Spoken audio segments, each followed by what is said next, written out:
YouTube, what's going on? It's your boy SalvationsElite, and we're back with another video, guys. I hope you guys enjoyed this last video about EG and E6. I had a good time making it, and it was definitely an interesting controversy. But anyway, that's a whole different video. Today we're talking about the new patch. We're talking about the FG being back. We're talking about the ADS time getting nerfed on the K98, and we're talking about the new spawn points on Sainte Marie on defense. As you guys probably all know, World War II dropped the update last night. Michael Condrey is tweeting about it, and here's what the patch notes are. As you guys can see, there's a lot of different things going on here, but the big things to take away is that the FG was buffed back to being one of the best ARs. The K98 ADS time was nerfed a little bit. It's a little bit tougher to quickscope, and they moved up the defensive spawn point on S&D on Sainte Marie to make it a little bit easier to rush into B side, and that's going to make a huge difference when it comes to how Sainte Marie's played. So I just hopped into some pubs real quick today to get these clips because I was running out of time and I need to get this video out. So we're just going with pubs clips today with the new FG and then the new Kar98 as well. And then of course I was going to do the New Orleans video today about CWL New Orleans, but since this update came out, I wanted to get this video out, so the update video will be coming out on either Sunday or Monday. So it sucks that it's getting pushed back, but I want to talk about it a lot. But again, this video took a little bit more important than the NOLA video. But yeah, guys, the FG is definitely back.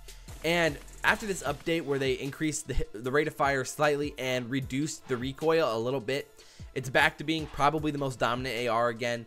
And it basically makes the STG useless, which really sucks because I really like the STG. And it was really fun to watch with the STG in the bar and even the M1, even though teams had a lot of gentleman agreements at NOLA.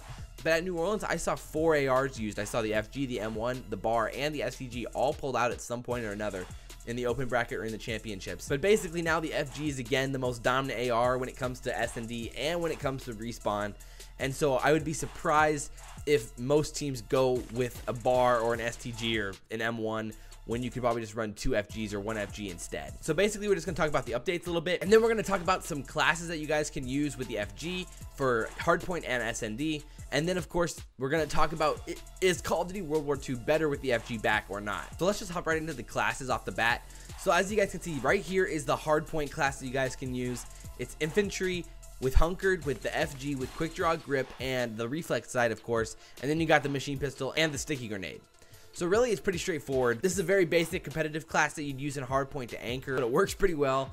And like I say every video when it comes to competitive classes, this is only a baseline and feel free to modify it a little bit. That's where I would start with the class and you guys can work from there. So then when it comes to the S&D class, it's basically the exact same thing except for hunkered. You have inconspicuous. Obviously it keeps your movement a lot quieter and it allows you just to, actually play some 1v1s instead of being absolutely screwed when you end up in that 1v1 situation. And of course we have to talk about the Kar98. The ADS time was adjusted for it. It's going to be a little bit more difficult to quickscope with it, which does suck. I was trying my best to get some gameplay here. I'm not a sniper at heart by no means, and so I was just going for hard scopes, quick scopes, whatever it may be. I was just going for snipes. And I ended up getting on Gustav Cannon, so you know what it is. But anyway, I think it shouldn't affect the game that much, but just temper your expectations when it comes to how well you're going to quickscope.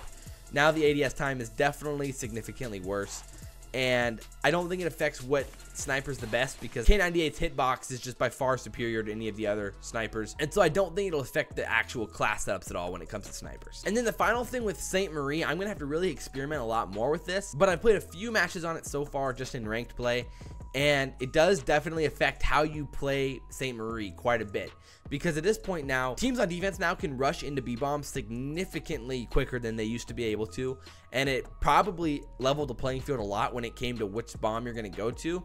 I think you're going to start seeing a lot more A plants, a lot more of a balanced type A B push instead of only going B every single time. So it's going to be interesting to see, but I think that's going to be the biggest effect that it has. And stuns are going to be significantly more crucial now, where you can stun them, double nade them when they're trying to rush into B. Stuff like that's going to be needed a lot more. It's going to be interesting to see how the pros handle that when it comes to S&D Sainte Marie. Yeah, guys, it's kind of disappointing for me personally because I was totally fine with where the game was at this last few weeks, but now that the FG's back, it's back to being the most dominant AR. And I don't know if I necessarily like that. I'd prefer having the STG, the bar, the M1, and then the FG used once in a while than having just the FG used. I'm not necessarily sure where they were coming from with this one, if it was more of a pub's perspective or if they just didn't understand what the pros wanted. I'm not sure what the miscommunication there was, but I don't know if they're going to talk about this, or maybe they end up buffing something like the SDG to make it better. I'm not sure. They just need to nerf the FG just a little bit, so there's actually a little bit more variety when it comes to the ARs. It's ridiculous that we have to keep going back and forth between what AR is the best, and the game continually is changing, and that's not necessary to have a great competitive Call of Duty. So if you guys enjoyed this video, like, comment, favorite, and subscribe. I appreciate the comments a lot. I appreciate the shares a lot, and it really does mean a lot to me. So as always, guys, I'm your boy SalvationsElite, and we'll see you next time. Legitimately absolutely crazy. So to put this all into perspective, TK, who's currently in first place in pro point standings, has a combined 238,925 pro points. Since they won the first 2 events, they have an absolutely